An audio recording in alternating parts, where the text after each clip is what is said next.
talking about different cortices in the cerebrum. So in the brain, in the cerebrum, you're going to find cortices. Okay? These cortices are specific regions of the brain that are responsible for various functions, and we can divide them into three main categories. We can divide them into motor cortices, sensory cortices, and association cortices. Now, motor cortices, there are several of them. The first one that I want to highlight here is called primary motor cortex, and it controls skeletal muscles, skeletal voluntary movements. So the best way to illustrate the function of the cortex is to imagine what would happen if this cortex would be damaged. If primary motor cortex is damaged, muscles are essentially paralyzed. Does that make sense?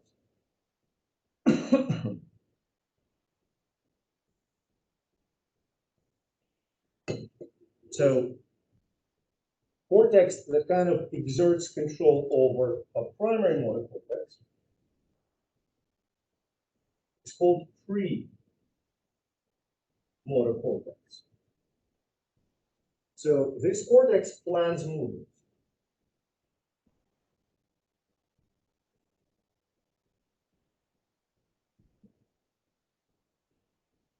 When you want to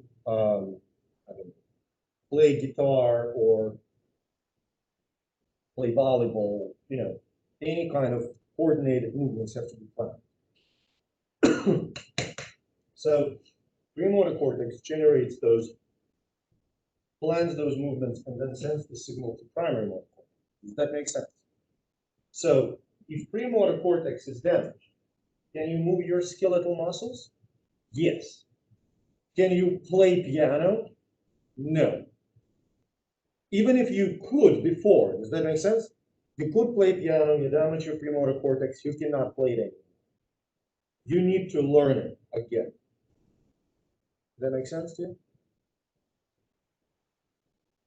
Two more is frontal eye field. I think the name of that cortex is kind of self-explanatory, right? It controls the movements of your eyes, okay? Move eyes around.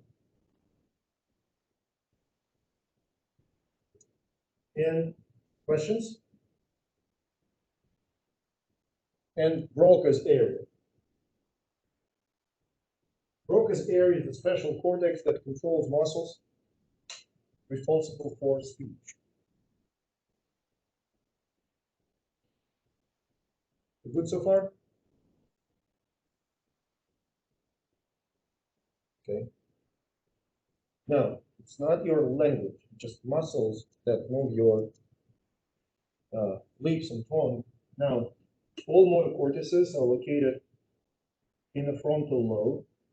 So this is why often when people have a stroke is mostly affecting middle cerebral artery. Blockage of the blood flow to the frontal lobe leads to various paralytic manifestations and slurred speech. Does that make sense? Okay. Let's move on to sensory cortices. So you've got several sensory cortices. They are somatosensory, okay,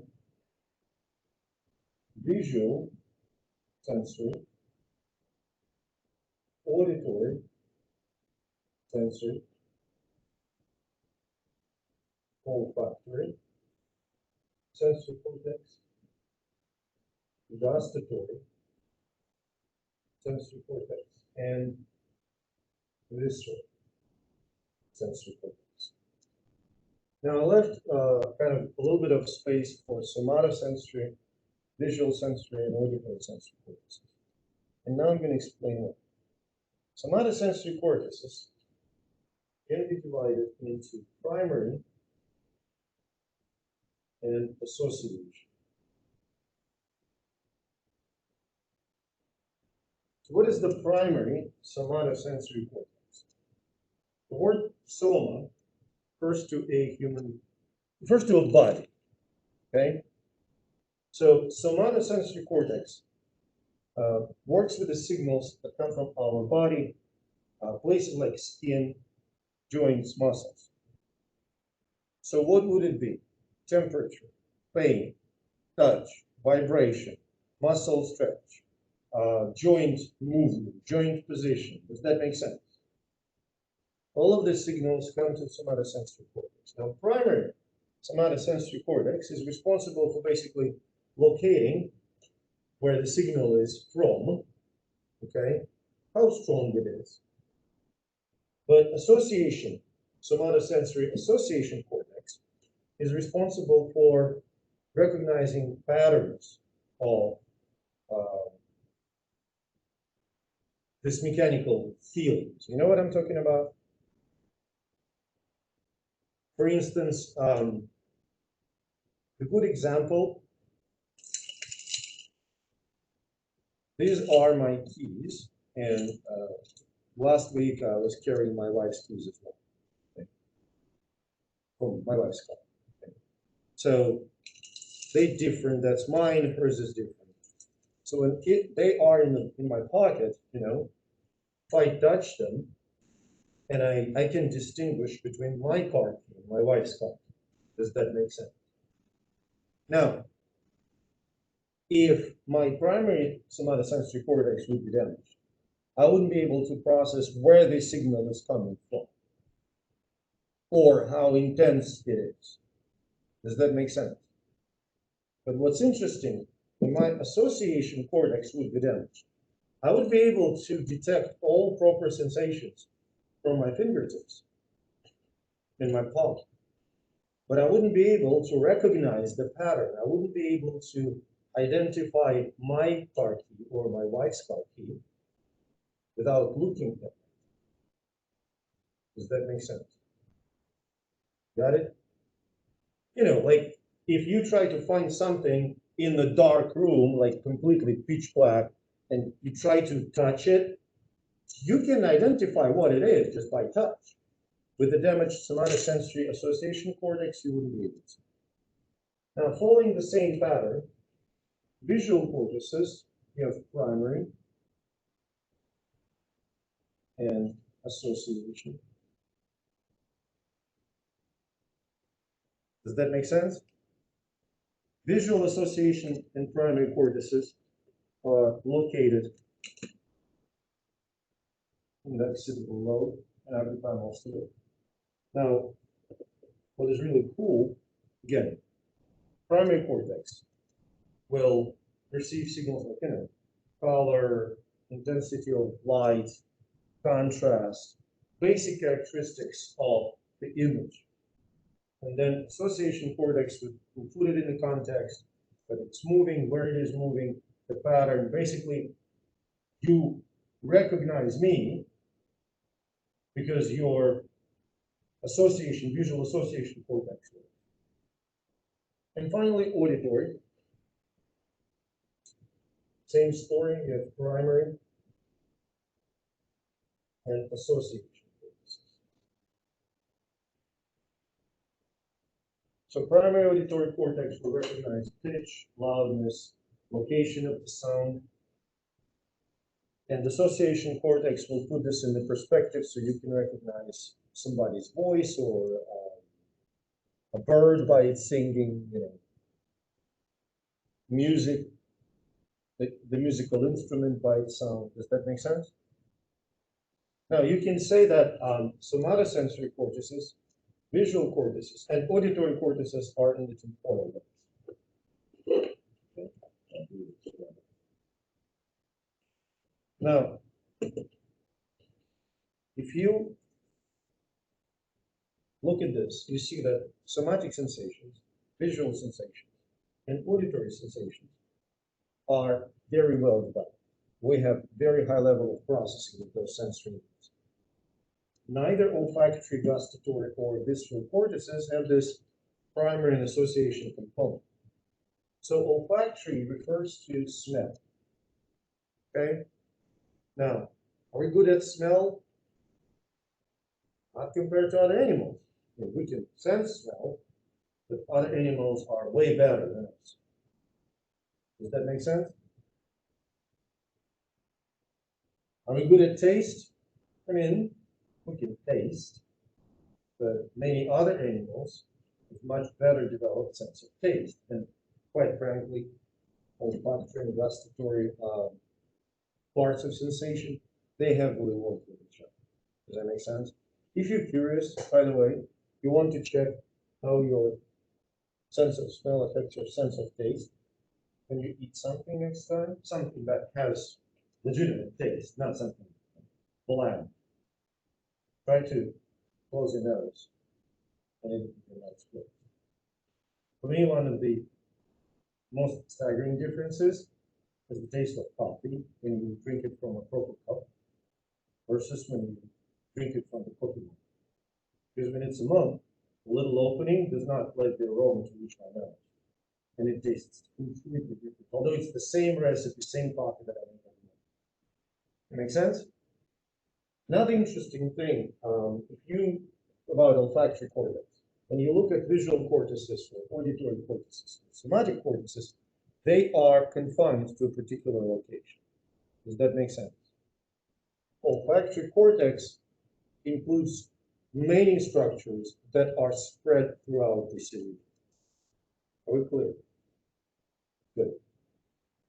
Visceral cortex, visual sensory cortex, sensations from your internal organs, heart, lungs, and when you eat something, the stomach stretches. Visceral sensory cortex is this. Good. Now, association cortices. So we've got three here. The most important is, we call it prefrontal cortex. It is located right here in the anterior portion of your frontal lobe. And it is, does that make sense? To your personal identity and your study. Your personality, okay? How we know that? Well, a couple of examples. You probably have heard about the famous story of the British worker. He got his head penetrated by a steel rod, and they managed to remove it, and he healed, and he was totally functional, but his personality completely changed after the damage to the prefrontal cortex. We also know it from the procedure known as lobotomy. You may have heard about lobotomy. It was used to treat various psychiatric disorders. And interestingly enough, if you would look it up, many sources say, oh, it didn't work. It did. It did treat disorders, fine. And the problem was that it completely changed the personalities of the people.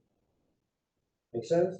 So John Smith, who is legitimately mental, goes into the surgery, and the person that comes out is not mental anymore. It's not John Smith. Okay, so it was on ethical grounds, it was absolutely unacceptable.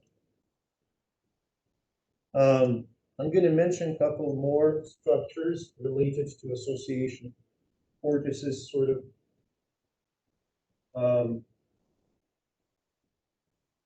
Limbic system,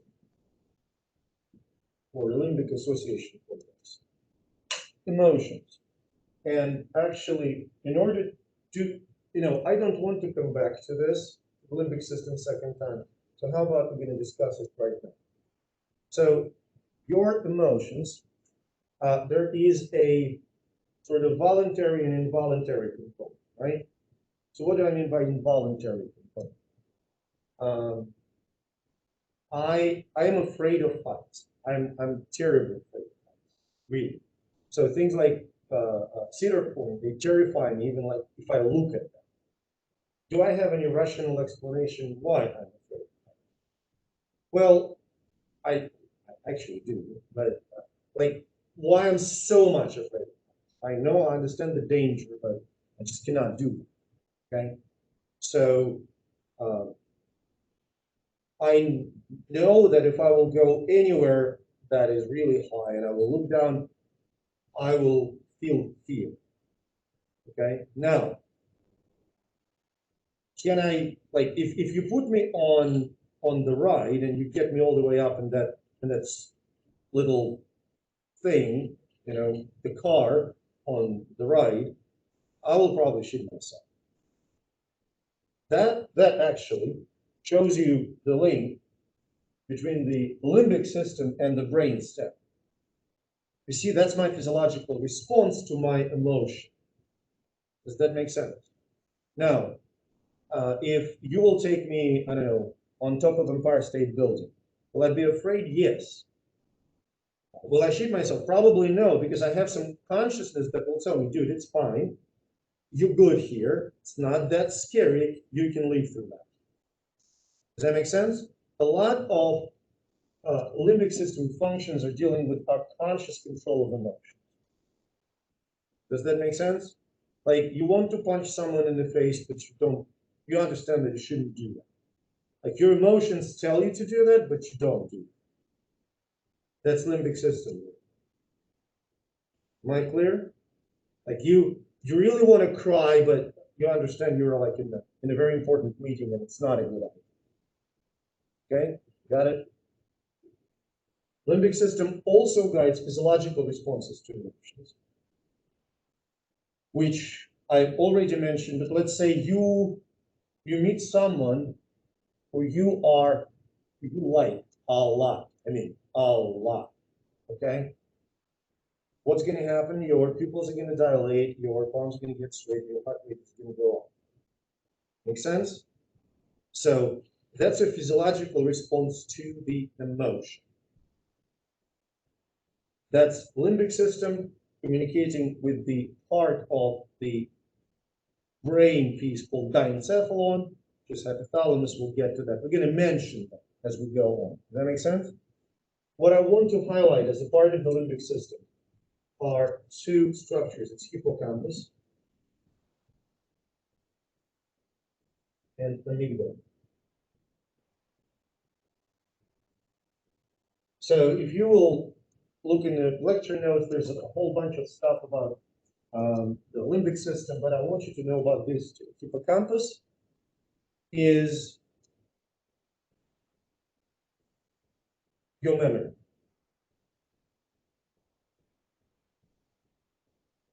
Does that make sense? And amygdala controls fear.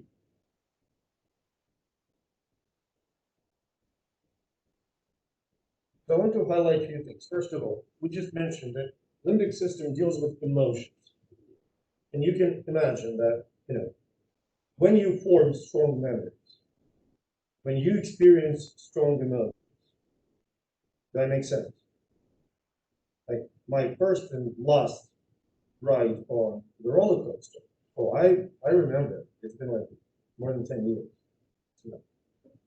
Okay. Because it was really strong emotion.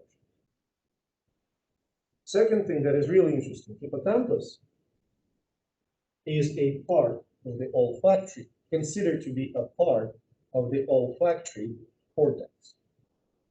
Why? Smell can really help form memories. Smells often can recreate memories. Does that make sense? You can sense the smell. Say, oh yeah, I remember. You know, 5 years ago, I passed the same flower with some other state there. That makes sense. And same is true for amygdala, which controls fear. certain smells, they intrinsically give you a sense of alarm, sense of fear.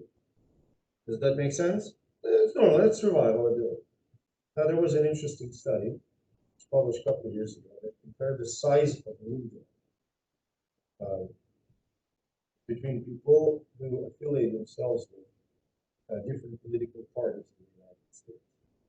And it turns out that in Republicans, the amygdala is bigger than the Democrats. Which, you know, make conclusions yourself, but just say. There was a study. So the gut limbic system, last association cortex that I want to have here is Wernicke's area. Now, this area is responsible for the understanding of language. Does that make sense? So your ability to understand when somebody else is speaking, okay,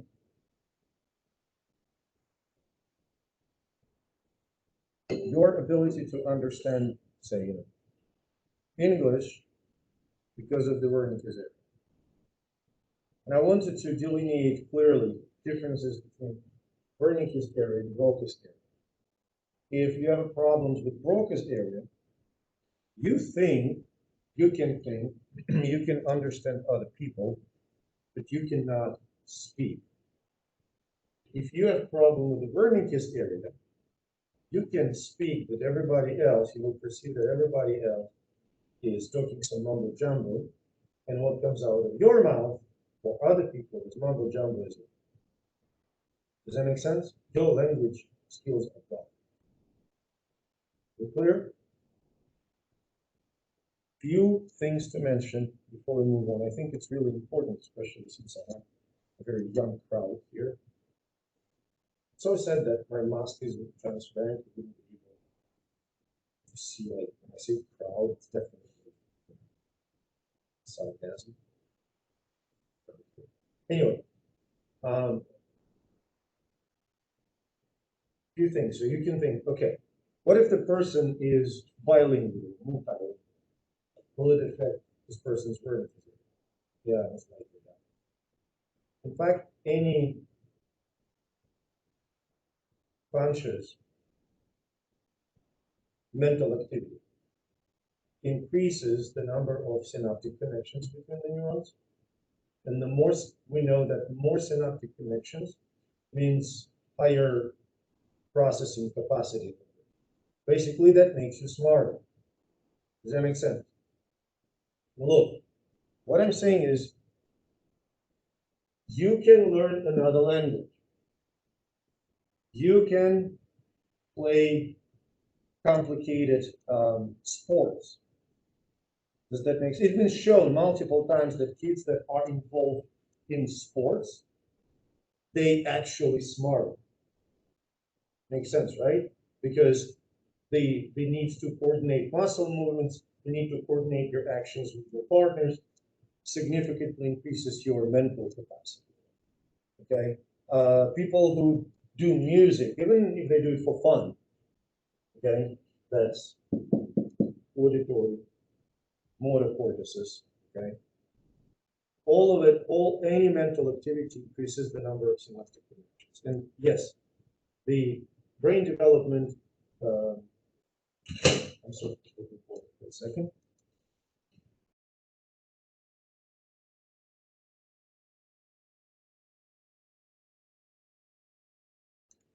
So people's brain develops early in life, but don't take it as like it's too late for you. I'm not 12, so yeah, screw that. I'm not. No, synaptic connections can form later in life. It's totally fine. Does that make sense? So do not stop. Do not stop. Okay. After that little pitch, I think we've covered cortical regions pretty nicely. Our next topic is white matter. Remember, that was great. Now, while I'm getting rid of this stuff, I can tell you that myelin, remember myelin? Electrical insulator around axon. Myelin is has a white color. So, which part of the neuron is myelin inserted? Anyone remembers? Axons. So white matter are myelinated axons, while gray matter is mostly non-myelinated bodies of the neurons. Does that make sense? Okay, I mean, of course, there are some non-myelinated pieces here and there, and myelinated pieces in the gray matter, but mostly when we see gray matter, we can basically say, oh, that's mostly bodies of the neurons. That's the integration of the C. And see white matter, say, oh, those are axons. That's transmission. So indeed, white matter in the brain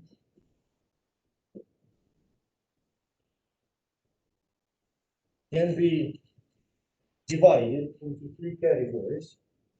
You have association fibers. You have commissural fibers. It's double N.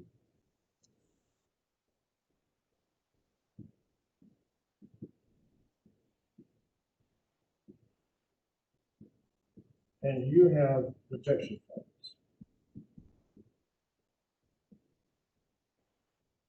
Okay, now let's discuss what they are. Let's discuss what their function is.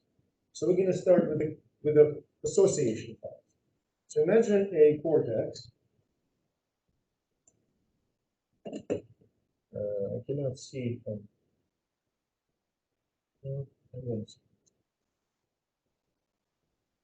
What is the association fiber? See gray matter here? See gray matter?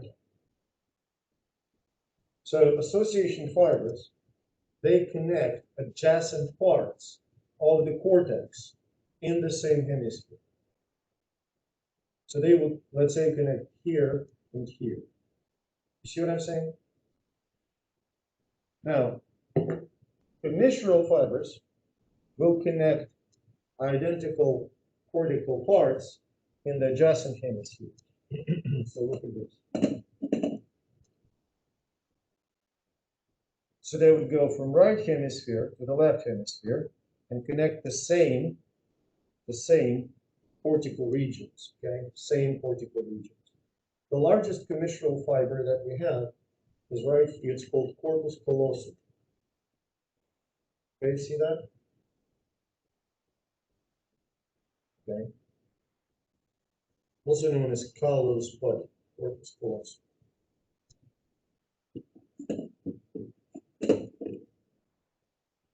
And finally, projection fibers. They connect brain structures to the structures in the spinal cord. Okay, so they go from motor cortex down and from the bottom to the sensory cortex. Does that make sense? We're good?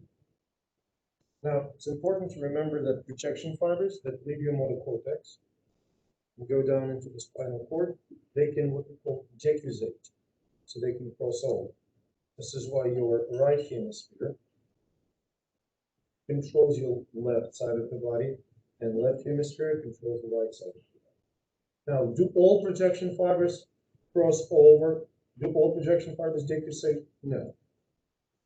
The ones that control your voluntary skeletal movements, like playing piano, writing, I don't know, whatever, they do decussate. And the majority of the somatic fibers, some of the visual fibers, some of the auditory fibers, they do decussate as well. Does that make sense?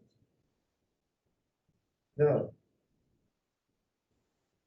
okay, we're going to kind of go in circles a little bit here. So first, there's decussations, control of the left side by the right hemisphere and control of the right side. You know that statement, people who are right-handed are logical, and people left-handed are all artistic. Not entirely true. There is some correlation. Make sense? because right hemisphere controls more of the logical thinking, and left hemisphere controls more of intuitive thinking. So people, sorry, by the other way around, left hemisphere, logical thinking, right hemisphere, intuitive thinking. So people who are right-handed, they have left hemisphere dominance, okay? And they tend to be a bit more logic-oriented. People who are left-handed, they have right hemisphere dominant. They tend to be a little bit more intuition involved. Am I clear? Do not take it like if you're left-handed, you cannot do much. And if you're right-handed, you cannot do all. Okay, it's not 100%. There are people who are ambidextrous, so they control left and right side muscles equally well. Unfortunately, in those people, there's an elevated rate of various psychiatric disorders such as schizophrenia. We don't know what. That make sense so far? Good. Now, when we say about association fibers connecting adjacent parts of the cortex and commissural fibers connecting identical parts of the cortex in two different hemispheres,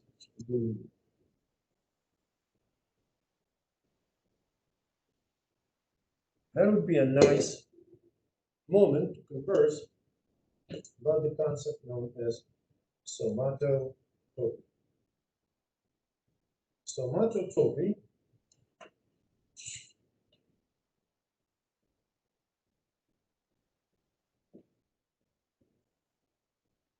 is a compound word where somato refers to the body and topy refers to the location.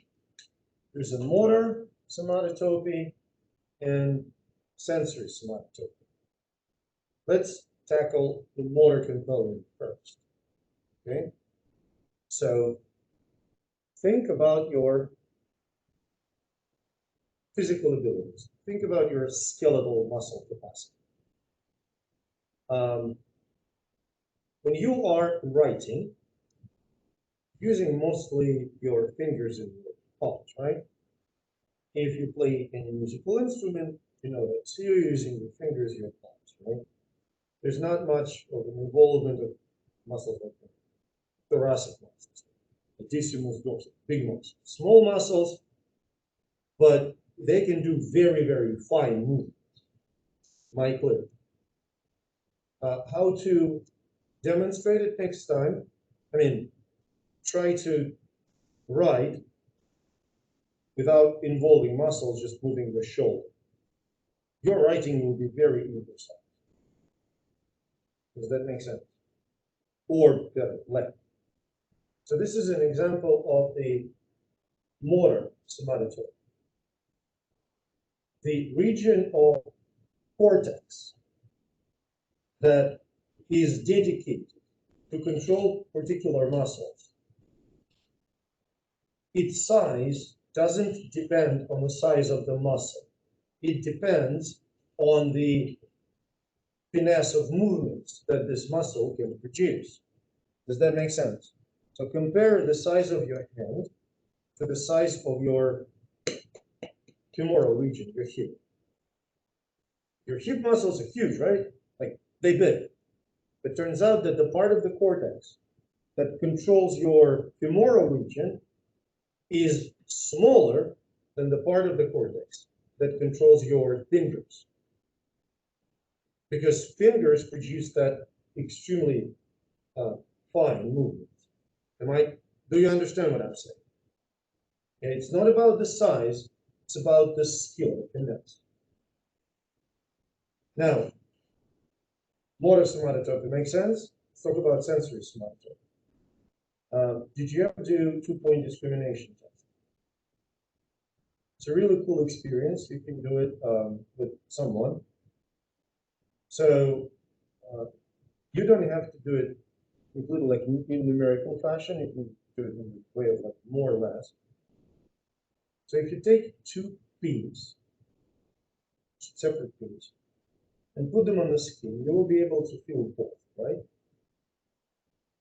Now, close your eyes and ask your partner to start moving pins closer to each other. At some point, you will not be able to discriminate between these two pins that touch your skin. Am I clear? Although they may not be at the same point, they may be separate, but you won't be able to tell them apart. Why is that so? You have certain density of sensory receptors in the skin. Where density of sensory receptors is really high, like on your palm, or on your fingers, or on your fingers, you can move these two pins almost to one point and still be able to distinguish them. Am I clear?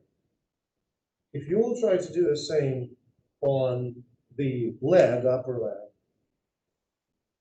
or on the upper arm, the sensitivity drops dramatically. So you can have pins separated by half an inch, and you won't be able to tell them apart. I was in school, in elementary middle school. The analog of two-point discrimination test was to play. You close your eyes, and your friend drives the finger towards the elbow.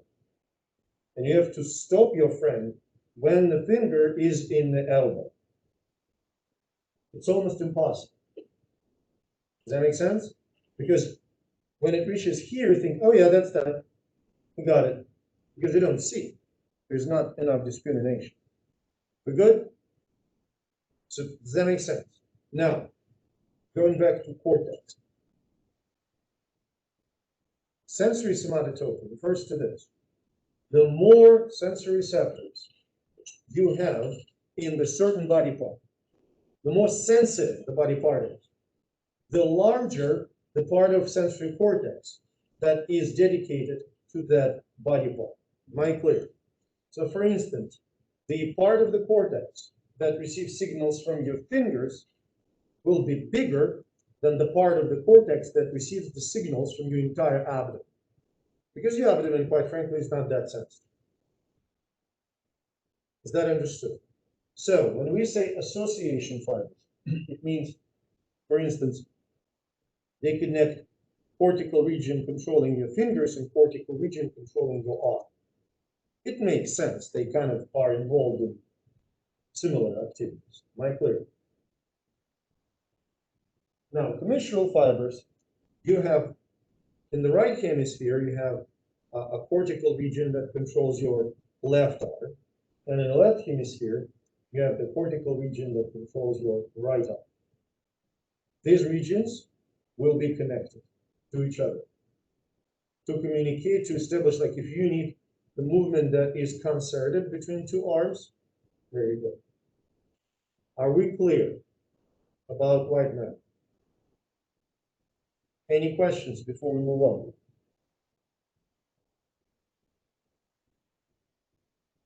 Okay, no questions. Let's chat about, and I do this review in slightly different order. I'm going to review some of the diseases, brain pathologies, as we move along. Okay. So next thing that I wanted to discuss are actually two parts. One part is considered to be a part of the brain, and another part is not a part of the brain, it is cerebellum. So first part of the brain is basal nuclei.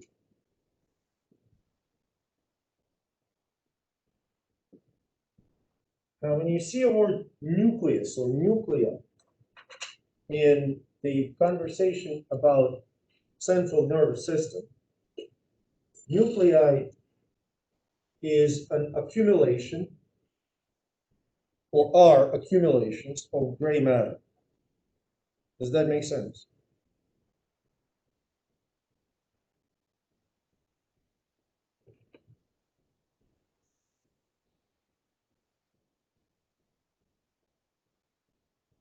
So looking at the hemispheres, okay, you see the cortex, right? Deep to the cortex is white matter, and deep to white matter is basal nuclei. Do I make sense? So if you look layer by layer, cortex, cortex, white matter, basal nuclei, near center. Got it?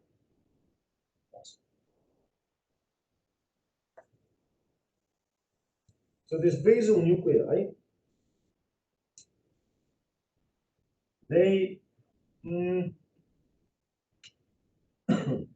establish precise movements.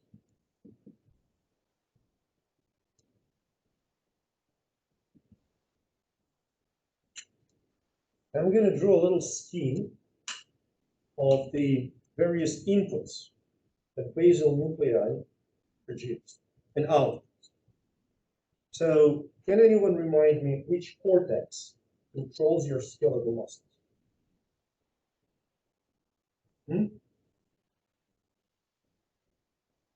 Don't hesitate.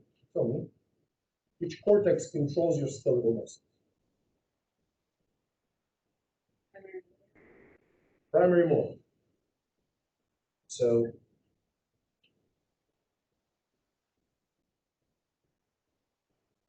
primary motor cortex. Now, can you remind me then which cortex controls primary motor cortex?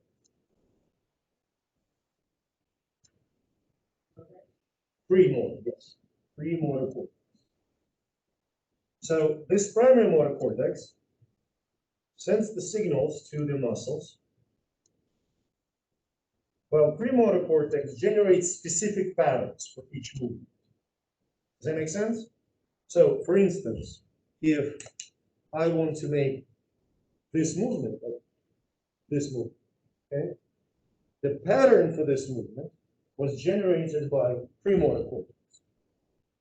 And the signals that went directly to the muscles went from primary motor. Am I clear? Good? Okay. Now, however, there is another structure called basal nuclei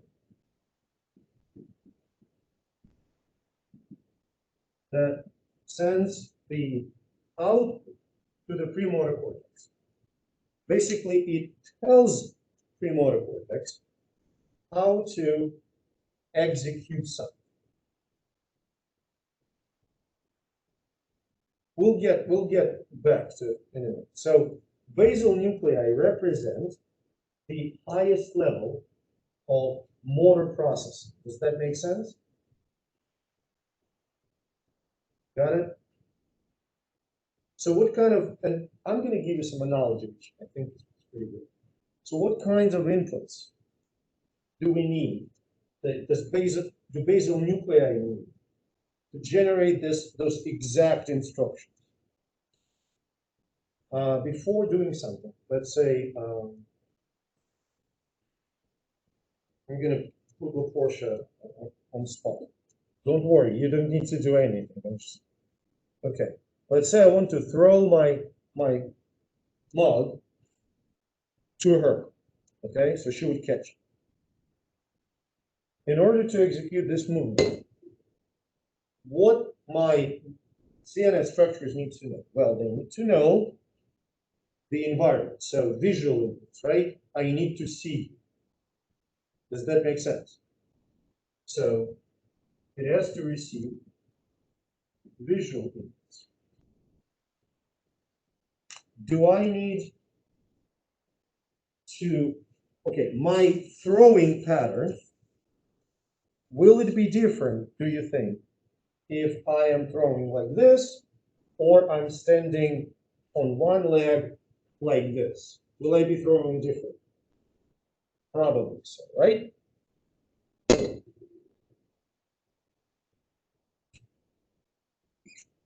Body position from various what's called proprioceptors. Does that make sense? Proprioceptors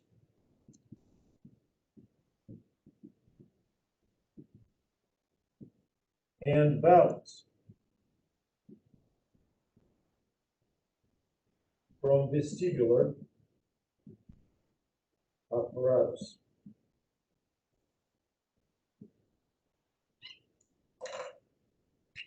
Does it make sense?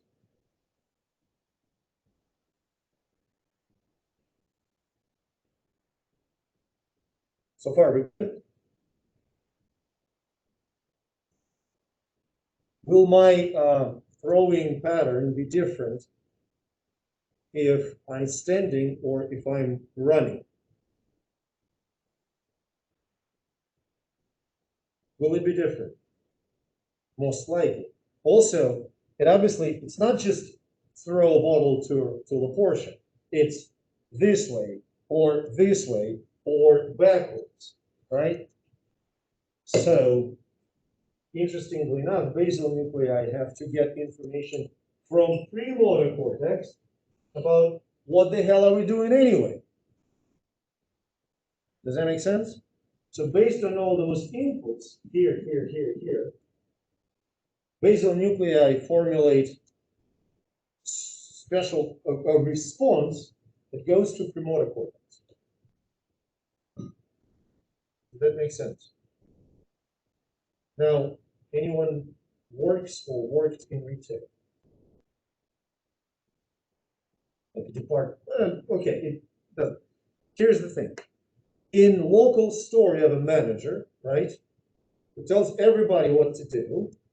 And then you have folks on, that walk around and do stuff. So manager is kind of, manager is the premotor cortex and primary motor. Folks that walk around and do stuff are muscles. But then there is a headquarters, right?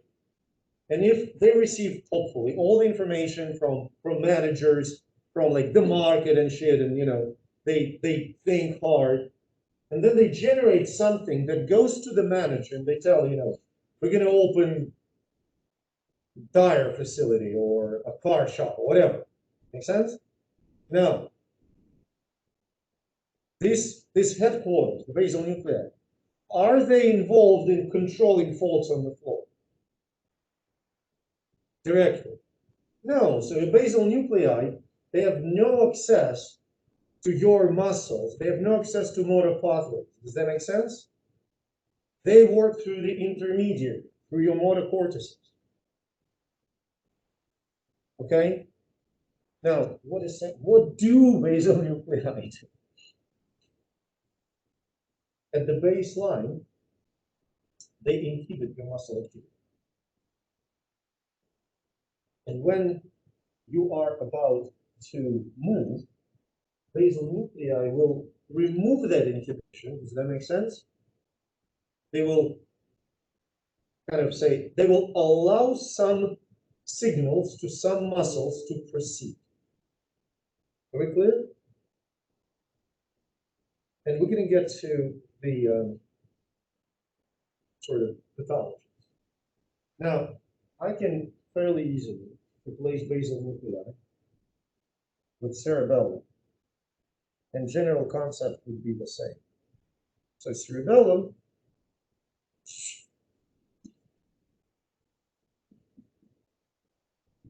also is a higher level of motor control.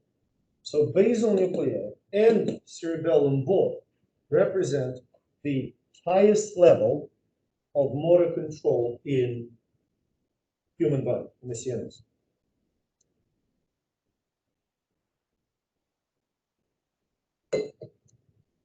And what is most fascinating for me is that we have no conscious power over either of this.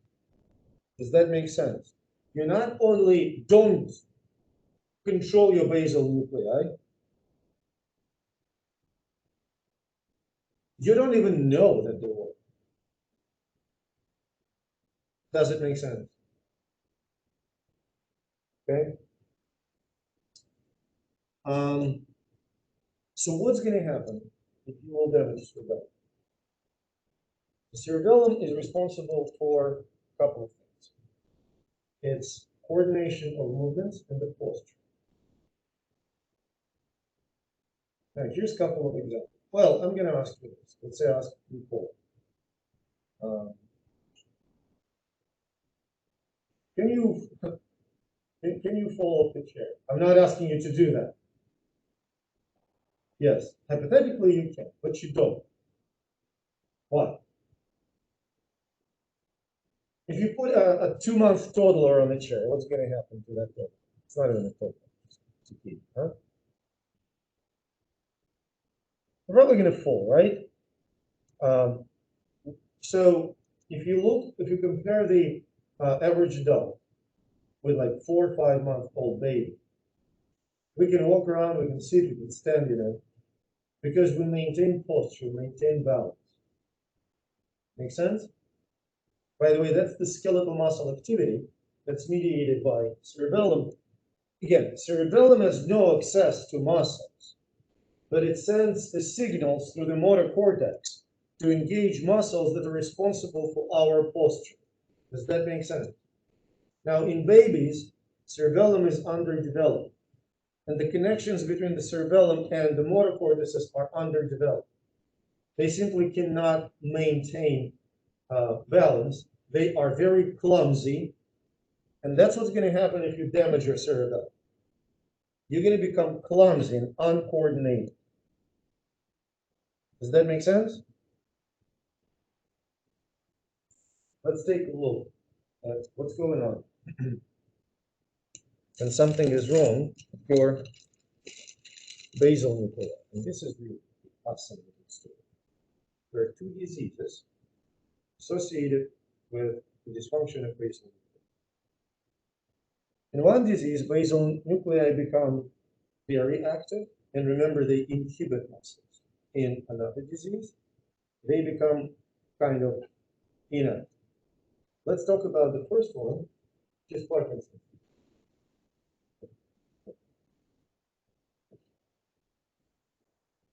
Okay? So I'm going to give you sort of a flow chart. So normally, look at this. I'm going to, like, normal. Normally, the special structure in the midbrain, it's called substantia nigra, sends dopamine. There's special neurons called dopaminergic neurons. When I'm going to put the term.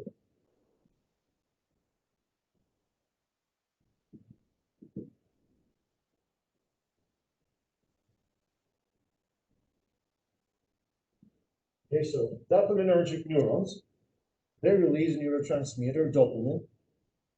These neurons are in the midbrain. Dopamine reaches basal nuclei. Basal nuclei release inhibition.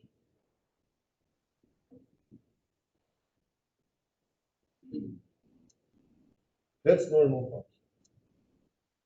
That make sense? Now here's what happens in Parkinson's disease. These neurons in substantia nigra, the dopaminergic neurons, they get destroyed. And there's no dopamine. Can basal nuclei release the inhibition over the muscles? And there's no dopamine. Can basal nuclei release the inhibition? They cannot. So what you see in Parkinson's disease is often referred to as too little movement. Does that make sense? People have problems moving their limbs. They have this shuffled gait. Okay, they have usually stiff muscles. You understand? Now, generally speaking, Parkinson's disease is not associated with neurological impairment. Not cognitive impairment. People are shocked. People can think, everything's fine, but just movement. That makes sense. Treatment, obviously, is to try to increase dopamine. So there are drugs and dopamine that increase dopamine and kind of help a little bit. Got it? Professional disease of people who are boxing or get hit in the head for any other reason, because damages substantially. Now, second disease associated with basal nuclei is Huntington's disease. Now, this one is much simpler. In this case, you have protein called huntingtin that accumulates in the neurons and basal nuclei and essentially destroys them. So basal nuclei deteriorate. That makes sense? They deteriorate, they function of inhibition just stops. They're not inhibiting any muscles anymore, and people start to produce a lot of unnecessary movements, mostly arms and legs. They will start just jerk and fly. It's called chorea, which can be translated as dance from Greek. So Huntington's disease is a genetic disorder. I believe it's autosomal recessive, but I wouldn't put my words to the bank. It is uncurable, and usually the death occurs in about 5 to 10 years after the onset of symptoms. And something that terrifies me the most here, you can get the disease usually, the onset of disease usually in the 30s, compared to 35 or something, but you can get tested if you have a gene for Huntington's disease. And I cannot even imagine what the person should feel if they get tested at 27 and they find and they realize that in a few years, and nobody knows when exactly, they will start to quickly deteriorate.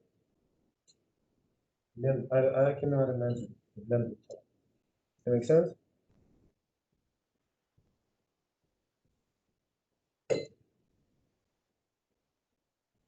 Now the last structure that I wanted to chat about before we'll take a break is diencephalon.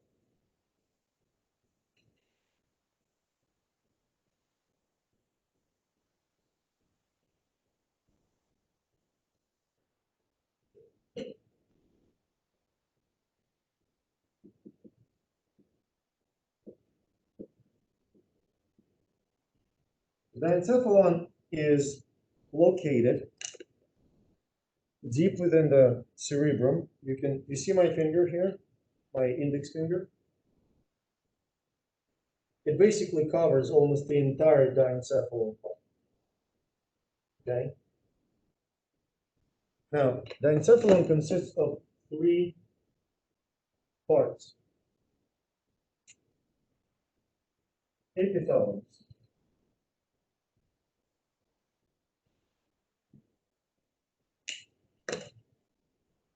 thalamus,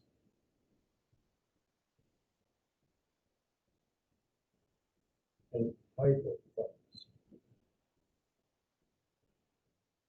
Now, hypothalamus contains pineal gland,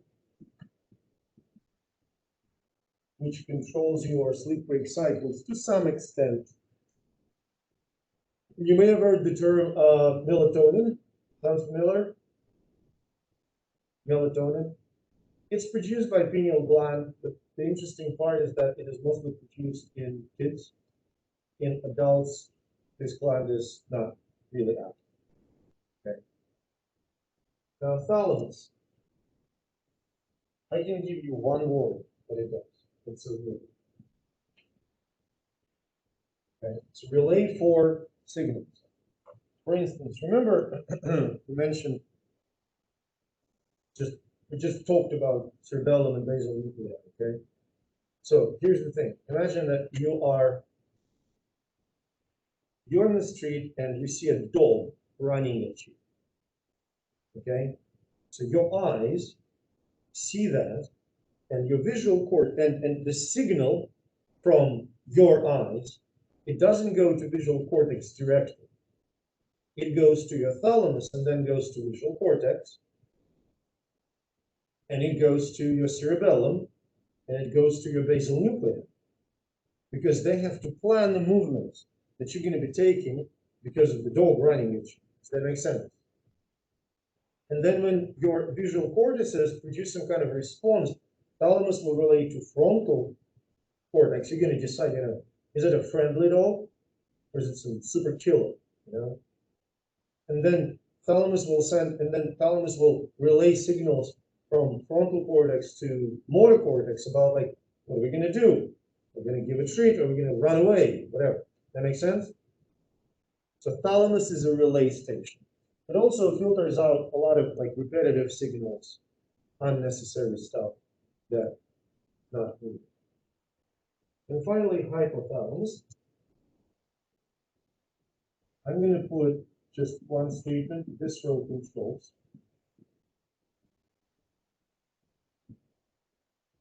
What does that mean?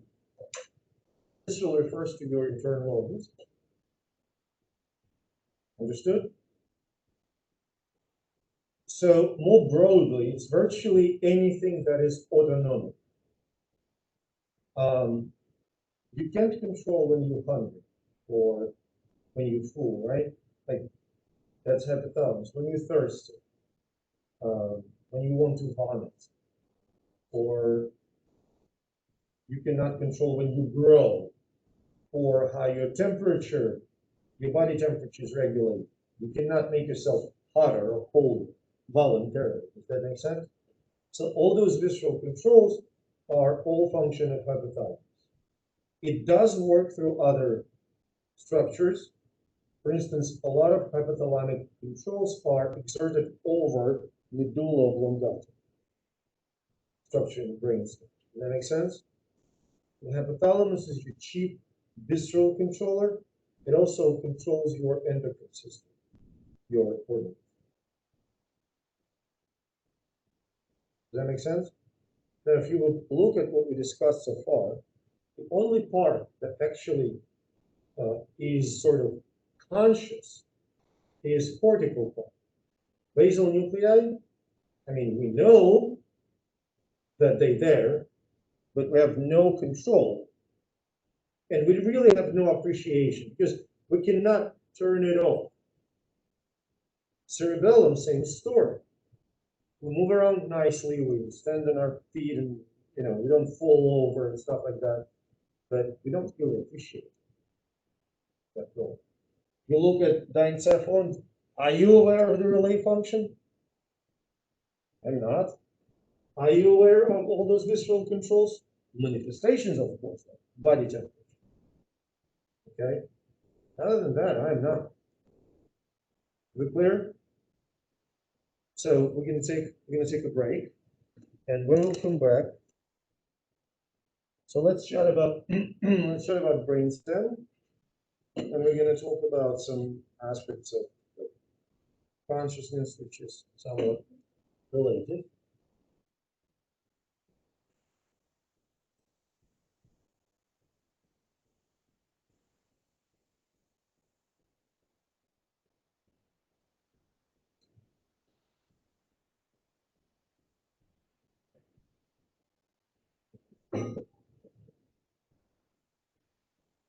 Okay, so brainstem, 3 parts. First of all, let's figure out where it is.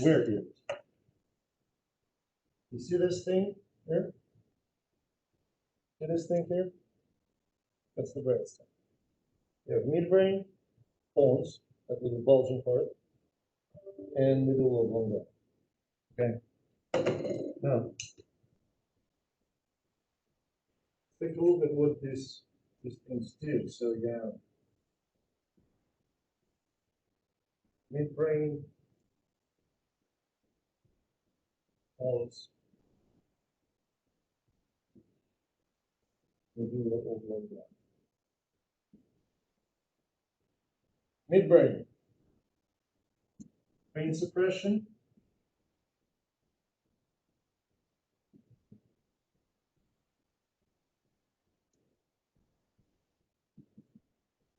visual and auditory reflexes.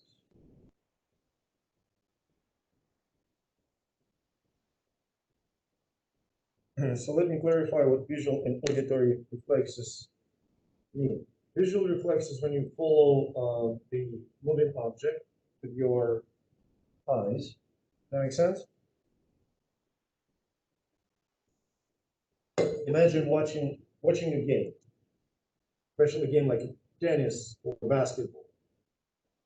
People follow players or ball with their eyes. It's visual reflex. Auditory reflex is the same as a startle reflex.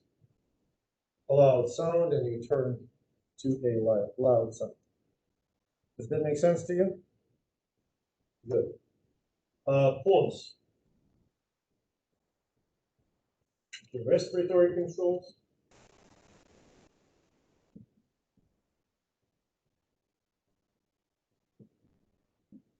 And medulla oblongata. I would say visceral. Let's put visceral reflexes. So what does that mean? Medulla controls basic functions of the internal organs. For instance, your digestive reflexes, your coughing, sneezing, hiccuping, swallowing, salivating, your heart rate, your basic respiratory functions. Pons and its respiratory controls. It modifies the normal respiratory process. For instance, you breathe differently. Well, you are breathing differently now compared to me because you do not speak and I do. Does that make sense? So Pons modifies those breathing patterns according to our teeth. Are we clear? Also, all three parts of the brainstem, they communicate between the cerebellum and cerebrum. Does that make sense? You understand what I'm saying? So like vestibular balance signals go to cerebellum to medulla. Cerebellum sends the patterns to the pons. Premotor cortex sends the signals about the planned movements to the cerebellum through the medulla. Are we clear? Make sense? I'm going to plug in another few terms here, and they're going to be kind of scattered. With limbic system, do you have any questions about limbic system? The control of emotions and the physiological responses are pretty straightforward, right? I just want to reiterate, hypothalamus will be the chief controller of your physiological responses to emotion. Does that make sense? It's like when your heart rate is racing, when you are excited, that's because hypothalamus said so. You clear? Okay. Reticular formation. So what it is? Reticular formation is responsible for your alertness. And the reason why I talk about it right now, reticular formation isn't really a determined part of the brain. It involves several parts, okay? It includes brainstem, and it includes certain cortical areas. Reticular formation, alertness, okay? Ability to perceive the environment and actively respond to the stimuli. Does that make sense? So when people are alert, what they do, multiple cortical areas are involved in processing, okay?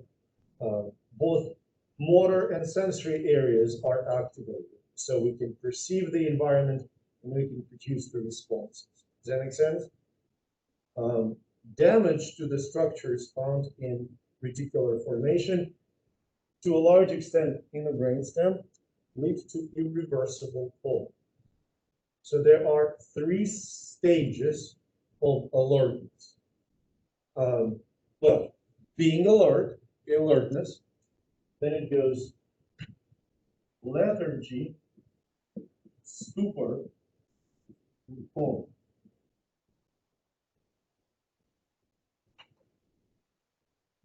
Okay, now, basically it is progressively decreasing alertness. Does that make sense? In both lethargy and stupor are different, in the matter of how much response you can generate and how much of the environmental cues the person can actually perceive. So coma is the prolonged lack of response to environmental stimuli. It's not a sleep. It's not really unconsciousness. Because when we say the person is unconscious, that's usually short-term problem. Does that make sense? For instance, lack of blood flow to the brain, or sudden drop in the blood glucose that goes to the brain, that may lead to short-term unconsciousness. Does that make sense? Long-term unresponsiveness to stimuli is false. Make sense? People in a coma, they do not hear you. They cannot move. Okay? That makes sense. Now, I strongly suggest that you listen to the lecture because we discussed quite interesting different degrees of alertness that can be measured by motor vigilance and sensory vigilance. So, how good people are at, appreciating the environment and how well they respond. So, for instance, there are people that can barely appreciate the environment, but physiologically they're pretty vigilant in vegetative state. They can do things that just have no idea what's going on and who they are. Interestingly enough, general anesthesia, in terms of sensory and motor activity, is very similar to being informed. That makes sense? And we also discuss a really interesting topic, which is locked-in state. That's when a person cannot produce any kinds of responses, but is fully aware of the surroundings, like at the very high level. Does that make sense? So basically, like trapped in, no control over the muscle functions, well, skeletal muscle functions, but fully appreciating what's going on. Questions? Oh yeah, interesting thing. Inhibit. Totally forgot one coolest thing about reticular formation.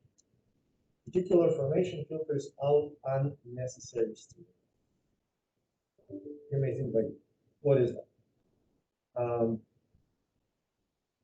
Your clothing is touching your skin right now.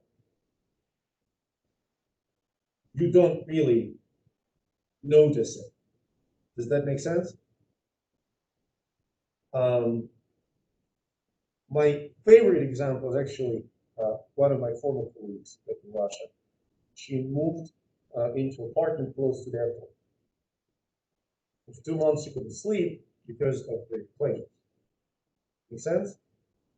And then she got used to it. It's called habituation. You get used to it. She lived there for 25 years, moved into a different apartment away from the airport. Couldn't sleep for 2 months. No noise. Okay? Kind of different stimuli. Does that make sense? So that filtering out basically 99% of sensory inputs that go into our sensory receptors is called habituation. And the drugs, some drugs can remove that barrier. The drugs are LSD, for instance, hallucinogens. Essentially, your brain becomes flooded with sensory inputs that it's not used to handle. That makes sense? Drugs that inhibit reticular formation essentially inhibit the alertness. Two good examples are benzodiazepines, like Valium, and alcohol. Okay? You become less alert. Okay, I think that's it about like the brain anatomy in general. Any questions so far? Okay.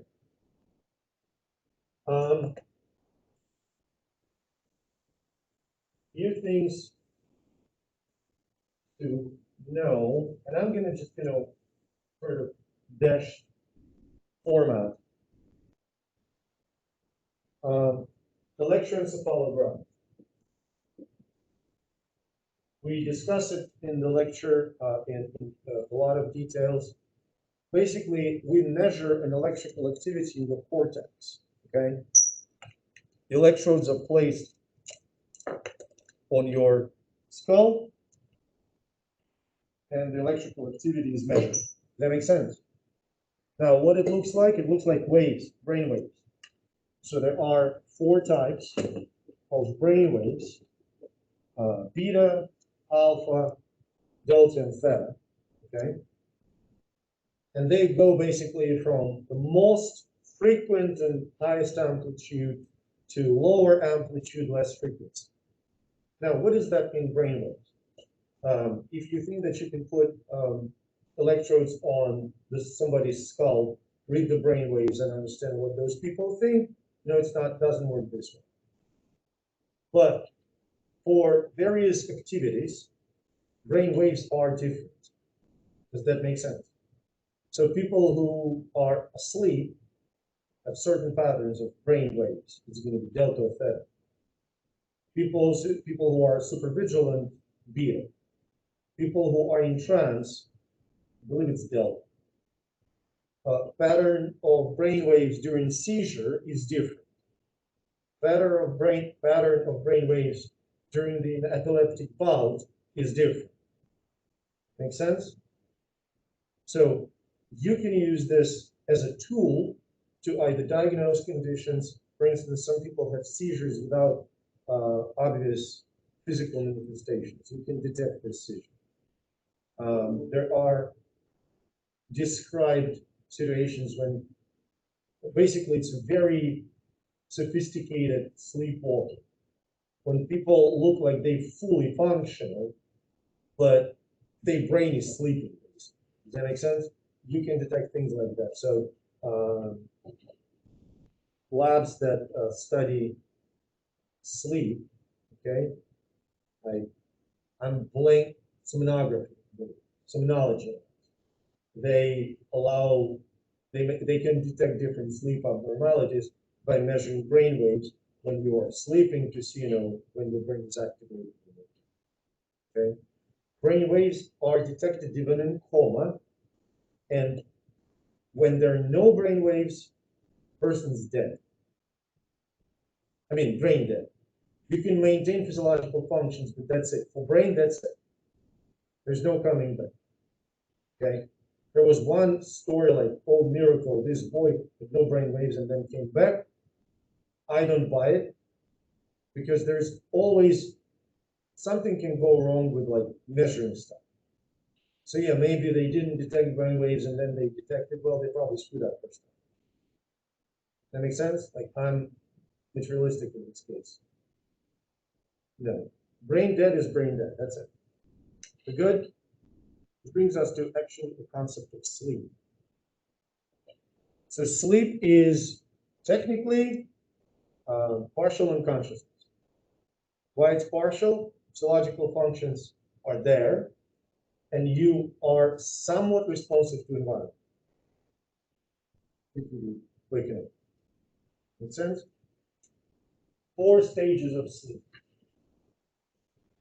And we're going to go from awake, okay? Non-rapid eye movement 1 stage, non-rapid eye movement 2 stage, well, getting boring, non-rapid eye movement 3, non-rapid eye movement 4, and finally rapid eye movement. Okay? As you go from here to here, you sleep deeper and deeper. Does that make sense to you? Now, the interesting stages are non-rapid eye movement 4 and rapid eye movement 6. In this one, bedwetting, night terrors, sleepwalking. Okay? Rapid eye movement is the deepest sleep, and that's when you see actual dreams.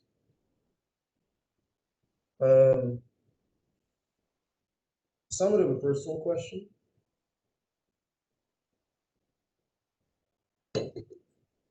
Last night when you were sleeping, did anyone have no dreams at all? I actually had them, just don't remember.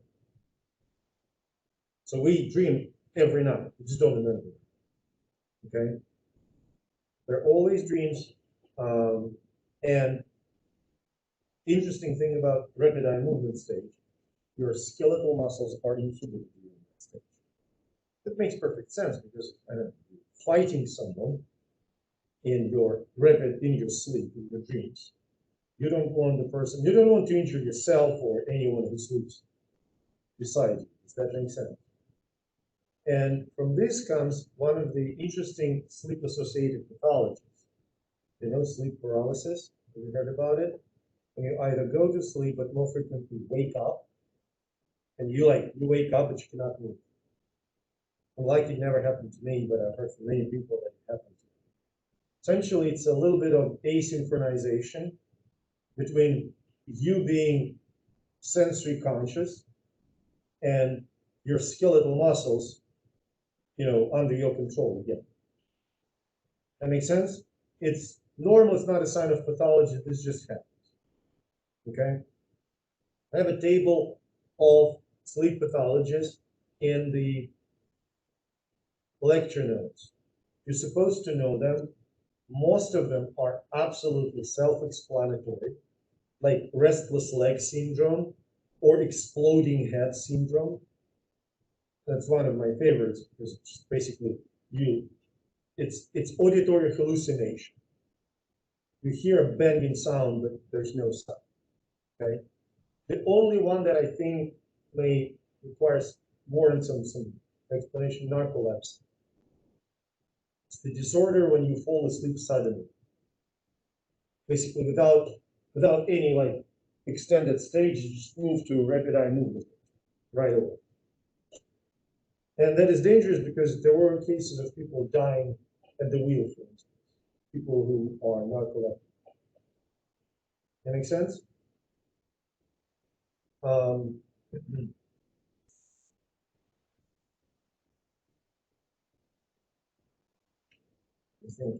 Disorders. Yeah, I think in regards to the brain, all we have left are few brain sort of pathology. Okay, so we're going to talk about brain injuries.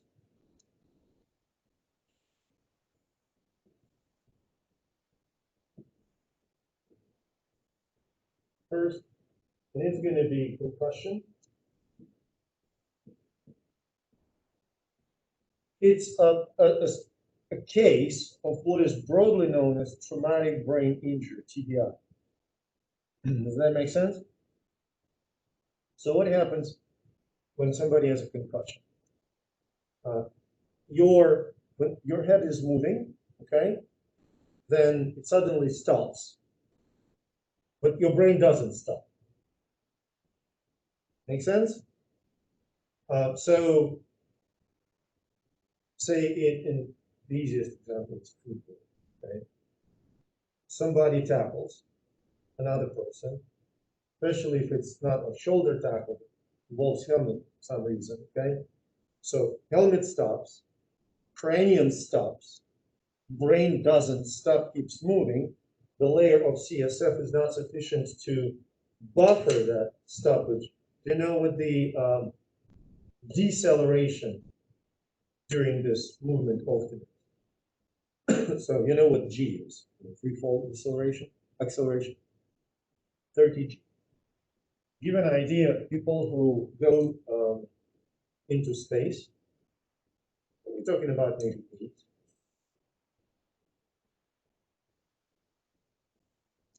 Okay, so basically, brain goes all the way through CSF, bangs against the cranium, you have traumatic brain injury, okay? Sometimes it can even go forth back, hit the back of the skull, so counter coup injury. That also can happen, right? Does that make sense? Now, concussion, so there are full-blown concussions. There are severe concussions, which often are referred to as contusions of the brain, which is bruising. And there are microconcussions. That is the main problem for people who do boxing or football or even soccer. As you may know, my kids played soccer for a while. US Soccer Federation banned headers in children under the age of 5. So you cannot head.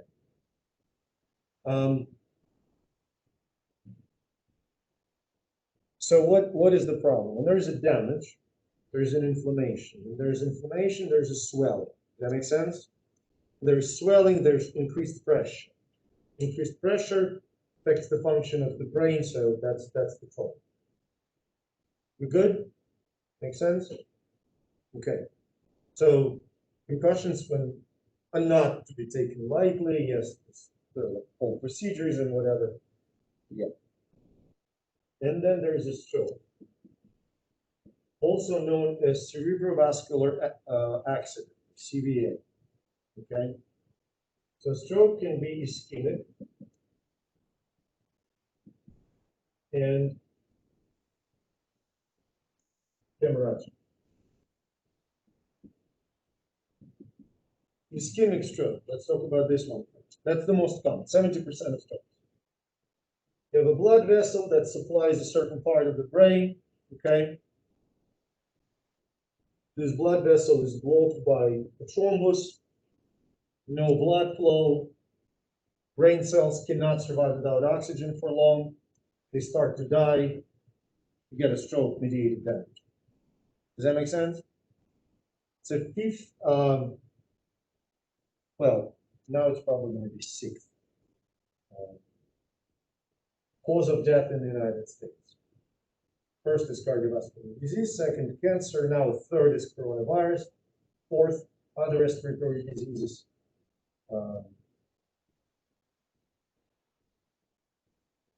I think fifth, then diabetes, then stroke. Okay, with me?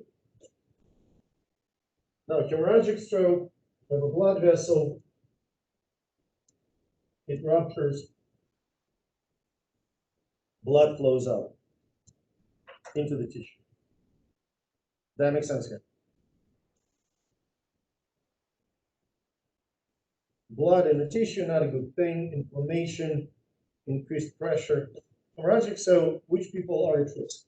For ischemic stroke, people with diabetes, peripheral vascular disease, deep vein thrombosis, all that kind of stuff. For hemorrhagic stroke, particularly people with hypertension, because hypertension leads to deformations in the wall of the vessel. It becomes kind of thin, worn out. Does that make sense? Then when there is a spike in blood pressure, the blood vessel in the brain pops. Make sense? And finally, I'm going to talk about a couple of conditions.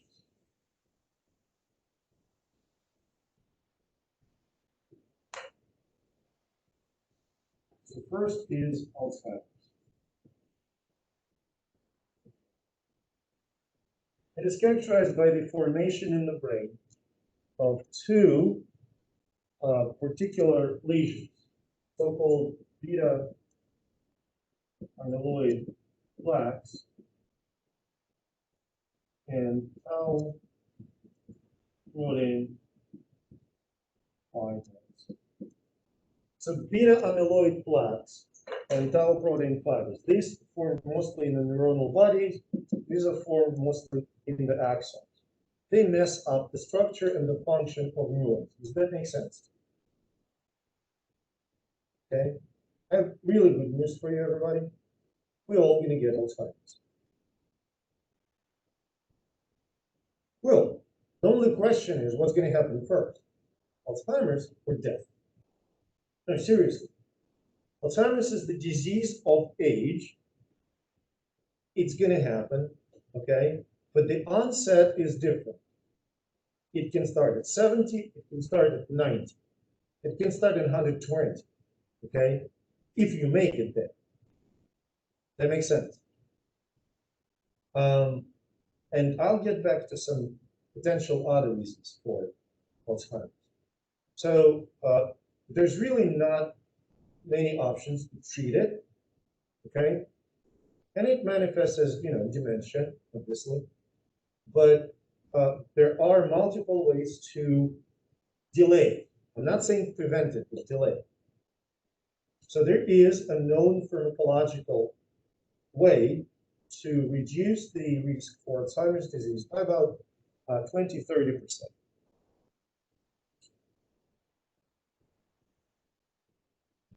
It's nicotine, like in cigarettes.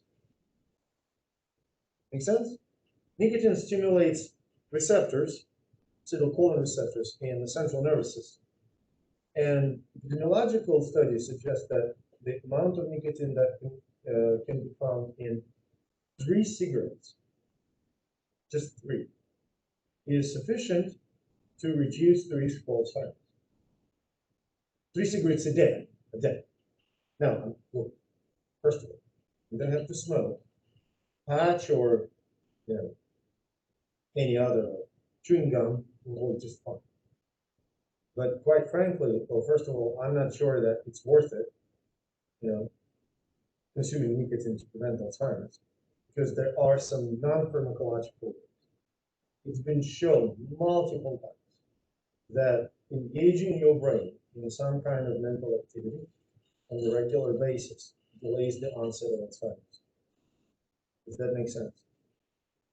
Now, it doesn't have to be, I don't know, science. From solving Sudoku to crossword puzzles to memorizing poems, reading and thinking, playing music, all of it delays the onset of Alzheimer's. Physical activity delays the onset of Alzheimer's. That makes sense? So it's a good disease to prevent. Okay, it's not great to treat, but good disease to prevent. Now, here's one really cool story that I wanted to share. It's a hypothesis here, but there are several studies that look at the link between various infectious agents and Alzheimer's disease in both people and in animals. For instance, in one epidemiological study in people, it was noted that people with advanced Alzheimer's had traces of herpes virus in their brain. That makes sense. And the hypothesis that is now circulating among scientists is that these beta-amyloid plaques and tau protein fibers are actually an immune response to an infection. Do you understand what I'm saying? If not, I'll explain. Imagine you have a virus getting into your brain. This is not a good thing, right? So your brain cells, neurons, produce these structures to restrict, to confine the infectious agent where it is, so it doesn't spread. Does that make sense? Unfortunately, it causes collateral damage. And that particular location in your brain becomes dysfunctional because of the lesion. Does that make sense? The more encounters your brain has with those infectious agents, the quicker Alzheimer's-related lesions accumulate. Whether or not it is actually true, we cannot say, because we don't have a lot of neurological evidence. We cannot infect people with those agents and look, if they can develop Alzheimer's or not. A lot of limitations. But data that are collected from people, mostly deceased, of course, and data that are collected from animal experiments suggest that it is a pretty viable hypothesis. That make sense?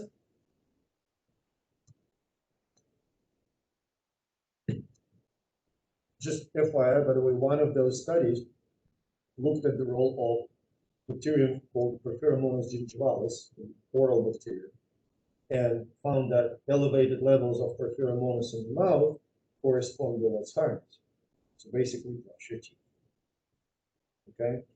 And the last brain condition that I wanted to mention here is called Creutzfeldt. Well, we're going to call it prion disease.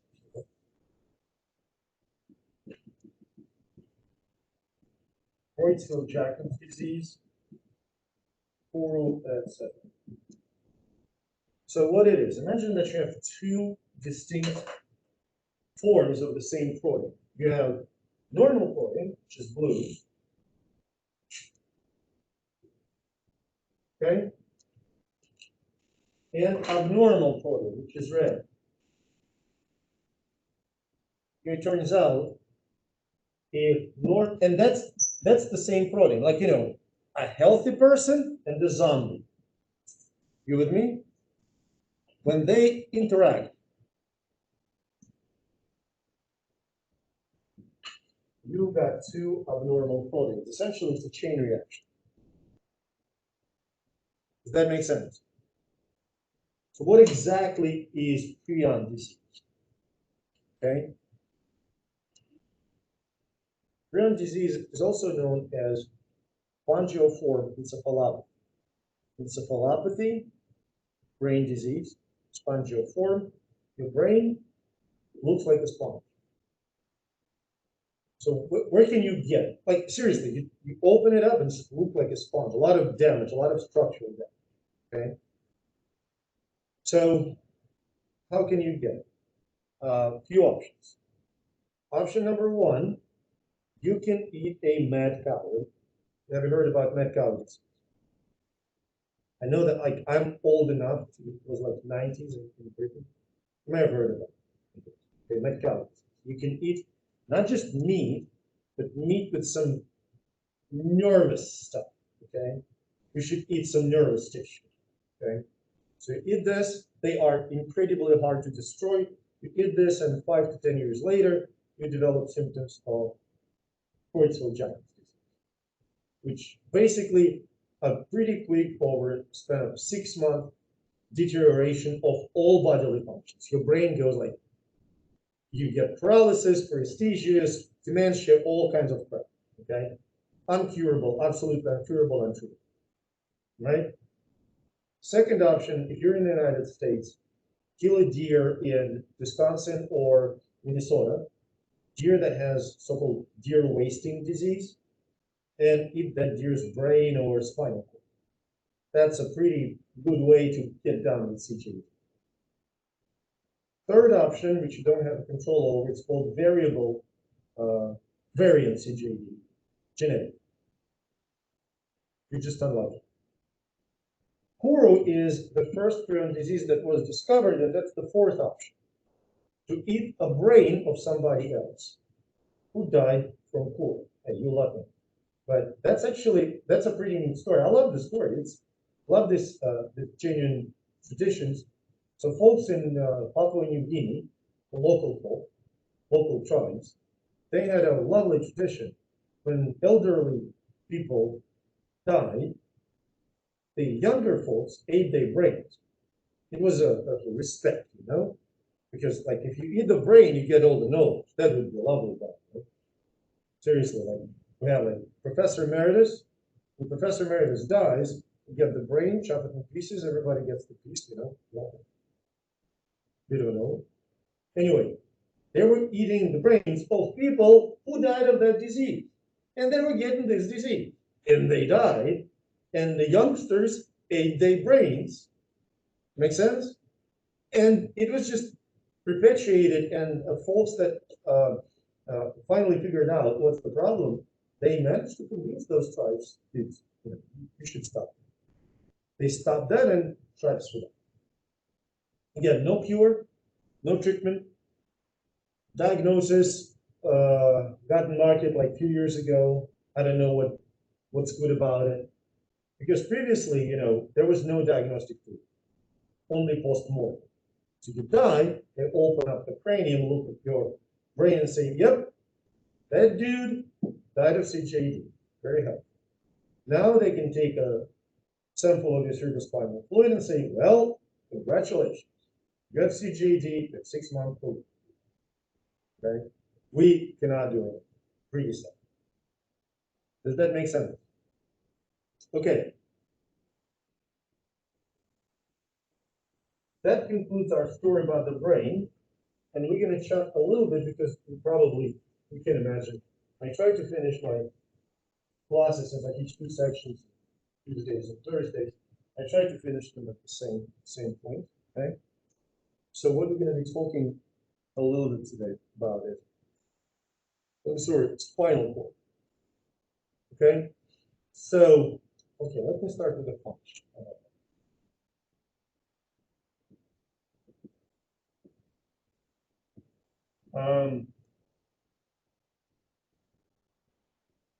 First of all, it's the informational platform. Now, let me ask you this. Sensory inputs, sensory signals in the spinal cord That's the spinal. Sensory signals. That's the brain, right? That's the brain. Okay? Sensory signals, will they go up or down? Literally, up or down. So will they go, sensory signals, will they go this way or will they go down? Up, exactly, yes. Because you need all your sensory information to end up, well, not all, a chunk of it end up in the brain. Does that make sense? So therefore, so sensory up. Therefore, motor signals will go down. Are we clear? Second function, some reflexes. You've heard about knee jerk reflex? That's spinal cord. You've heard about, I don't know if you've heard about plantar reflex? When you draw an object on the bottom of the foot and your fingers will start pinning out. That's spinal reflex, spinal cord reflex. Does that make sense? Okay. Structural. It is continuous with the brainstem. Goes to about first to second lumbar vertebrae. So, talking about here. This model is not perfect, actually. And then here's how it looks. You can appreciate my absolutely magical artistic capacity. So this is the spinal cord, okay? At the end, it has conus medullaris. Kind of, that's at about level L1, okay? But the nerve structures, they continue, they form this, they split, okay? Not from conus. They split. This is called cauda equina, or the horse tail. And conus medullaris extends, so-called filum terminale, which attaches the spinal cord, the spinal cord to the coccyx tailbone. Does that make sense? So your spinal cord isn't like dangling in your vertebral column. It is straight. It is attached. Its bottom is attached to the coccyx. So it's pretty tense. You know. That makes sense. Now the fact that spinal cord ends at L1 provides you with a great option. You can take a huge needle, stick it somewhere below L3, right? And sample cerebrospinal fluid. What you probably know is a spinal tap. We're good so far? Does that make sense? Okay. Now look at this. This is, I'm going to use this model to explain the structure. Now look at this model right here.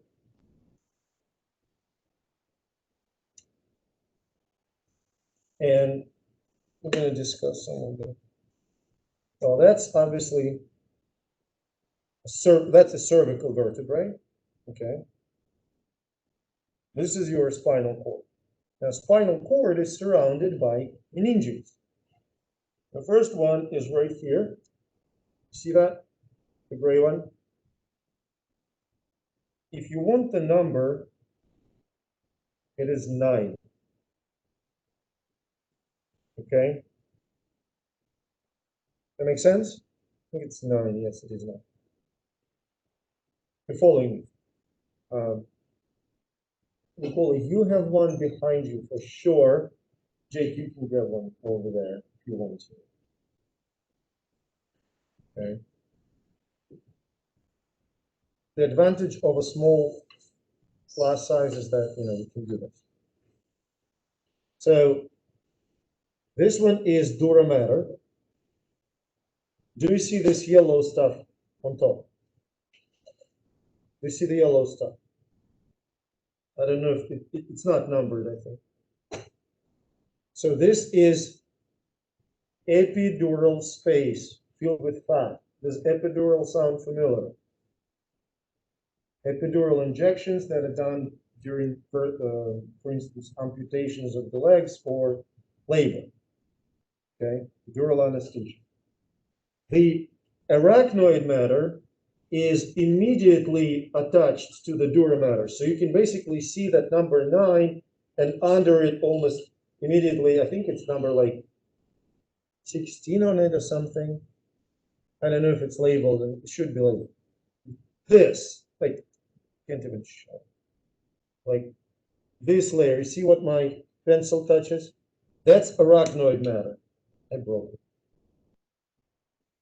Now, can you see the space here? This is subarachnoid space. This is where cerebrospinal fluid flows around the spinal cord. Does that make sense? So if we want to take a spinal tap, obviously we're not going to do it in the cervical area, but just as an example, we would poke it with a needle and get the needle right here.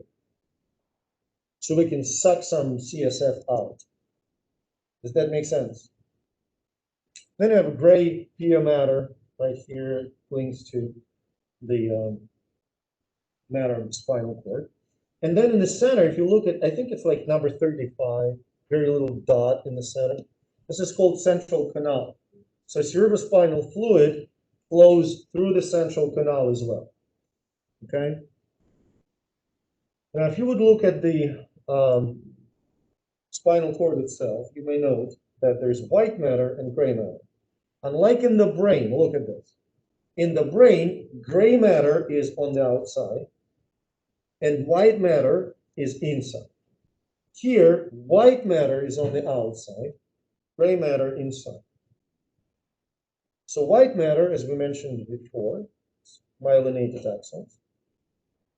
Gray matter, mostly neuronal bodies. So this is where some integration occurs. Does that make sense? Like reflexes and shit. Okay, we good? Now, when we discuss spinal cord, it is really hard to discuss it and not to mention some aspects of peripheral nervous system. So kind of a general introduction. This and this are spinal nerves. Does that make sense? Now, look here. Do you see this bunches of nerves on top, on the posterior aspect? The yellow ones, these ones. So those are dorsal roots of the spinal nerve. And these are ventral roots. Does that make sense? Now, why I pay attention to this dorsal and ventral roots? Because I'm going to redraw the gray matter of the spinal cord in the schematic.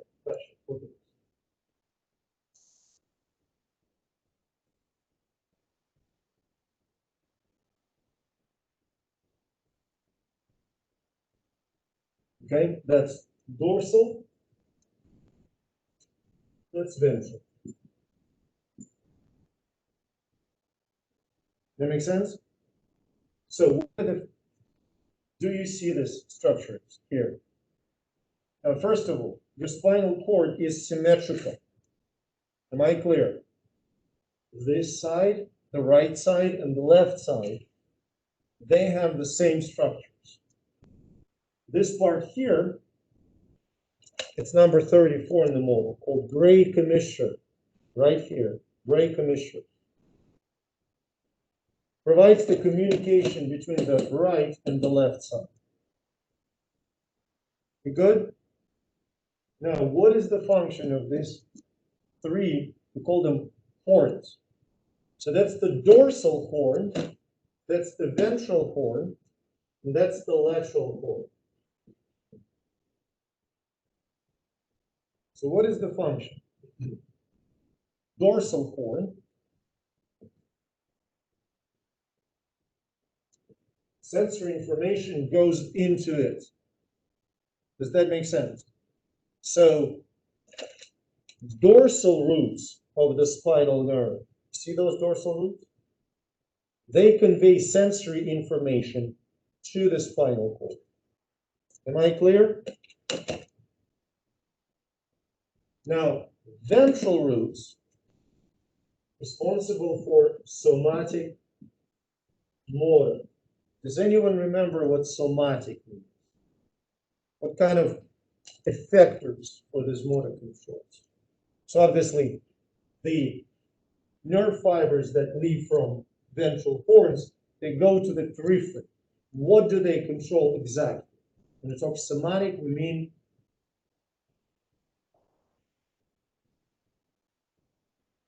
more specific. Okay, I'm going to that thought. I'm going to tell you what lateral control, and then we will try to figure it out, okay? So lateral horns, they control autonomic motor activities. What's autonomic? Yes. Do you have any control over autonomic? No. Do you have control over somatic? Then yes. What is that? What actual effector that really you can control only? Which are, actually it's only one thing. Skeletal muscles, that's it. Ventral horns, skeletal muscles. Everything else, like your, I don't know, digestive activities or heart rate or whatever, that comes from lateral horns. Now, when I say control, let me clarify this for a second. We're almost done. Let me clarify for a second. It means that the signal that leaves the CNS and goes to the effector leaves from here. So if you have a signal that reaches into stomach, okay? Are you following me? Reaches into stomach. The neuron that will eventually deliver, well, the neuron that controls the stomach, quote unquote, will be living from the lateral cord. If we're talking about controlling, I don't know, abdominal muscle when you do a sit-up, then the neuron that delivers the signal to abdominal muscle will be living from the ventral cord. Am I clear? Do you see the distinction between the three? Any questions? Good. So